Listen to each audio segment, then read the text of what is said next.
আসসালামু আলাইকুম রহমতুল্লাহি বরকাতু। এই যে আমাদের দর্শক এসছে, আমাদের ফল সব টেস্ট করছে, টেস্ট করে খেয়ে এনারা কেমন হবে এনারা মুখের বক্তব্যটা দেবে। আপনাদের বাসা যদি কোথায়, আপনারা বাগানে এসছে যদি বলতেন দর্শককে। আমার বাসা হচ্ছে মেহেরপুর জেলা আশাপুর গ্রামে। আশাপুর গ্রাম, আচ্ছা আশাপুর থেকে এসছে। ফল তো খাইলেন, কেমন লাগলো তাই বলেন। আমি ফল বাজারে যেরকম খাই এখানে ওরকম এরকমই লাগছে, একই একই জিনিস লাগছে।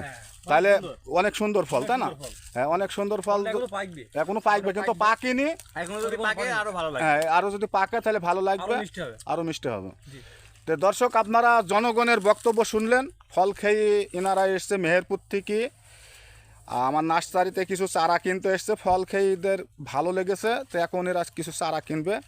তো দর্শক, আপনারা বুঝতে পারছেন, এটা খাইলে হলো বাইকুনুর আঙুর। বাইকুনুর আঙুরটা এখন পেকেছে, এই গোনায় খাওয়ার উপযোগী টাইম হয়েছে। আর অন্যান্য জাতগোনা এখনও অনেক জাতগোনা আমাদের পাকেনি, সেই সব বিষয় নিয়ে কাজ করতেছি। তো আপনারা ভালো থাকেন, সুস্থ থাকেন। যদি ভিডিওটা ভালো লাগে একটা লাইক, একটা কমেন্ট, একটা শেয়ার, একটা ফলো করে দেন যদি ভালো লাগে।